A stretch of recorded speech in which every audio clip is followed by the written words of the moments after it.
Social media உள்ளே போனீங்கன்னா பார்த்தீங்கன்னா, சுனிதா வில்லியம்ஸ் வந்துட்டாங்க. ஏன்னா அவங்க என்ன தேவதூதரா அவங்க? விண்வெளி ஆராய்ச்சிக்காக வந்து ஸ்பேஸுக்கு போனாங்க. 9 நாள்ல வர வேண்டியவங்க அங்கேயே தங்குற மாரி ஆயிடுச்சு.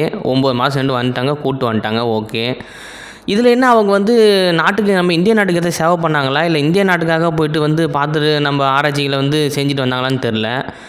அவங்க போனது அமெரிக்கா நாட்டுக்காக, அமெரிக்காவோட ஆராய்ச்சிக்காக போனாங்க. அங்கேருந்து வந்துட்டாங்க. அதுக்கு அவங்க பல கோடி சம்பளம் வாங்கியிருப்பாங்க. நம்ம நாட்டுக்காக உழைச்ச எத்தனையோ பேர் வந்து விஞ்ஞானிகள் இருக்கிறாங்க. அவங்களெல்லாம் போடல. ஏன்? நம்பி நாராயணன்னு ஒருத்தர் கேரளாவை சேர்ந்தவர். அவர் பார்த்தீங்கன்னா, அவர் அந்த ஒரு படம் வரதுக்கு முன்னாடி யாருக்குமே அவரை பத்தி தெரியாது. அது என்ன படம் கேட்குறீங்கன்னு வச்சுக்கோங்களேன், ராக்கெட்ரி. அதாவது மாதவன் நடிச்சிருப்பாரு. அவ்வளோ ஒரு அழகாக இருக்கும் அந்த படம். அந்த படத்தில் பார்த்தீங்கன்னா, அப்படியே கிளைமேக்ஸில் உங்கள் கண்ணில் தானா தண்ணி வந்துரும். அந்த படத்தோட கதை பார்த்தீங்கன்னா, அவருக்கு அமெரிக்காவில் வாய்ப்பு கிடைச்சும் போகாம, நம்ம நாட்டுக்காக உழைச்சி பாடுபடுவார். அதுதான் அந்த படத்தோட மெயின் ஸ்டோரியே. இவங்க இந்திய வம்சாவளின்னு சொல்லிட்டு அங்கே பணம் கொடுக்குறான்னு சொல்லி அங்கேயே போய் தங்கி அவன் நாட்டுக்கு உழைக்கிறதுக்குலாம் வந்து நம்ம போற்றவே கூடாது.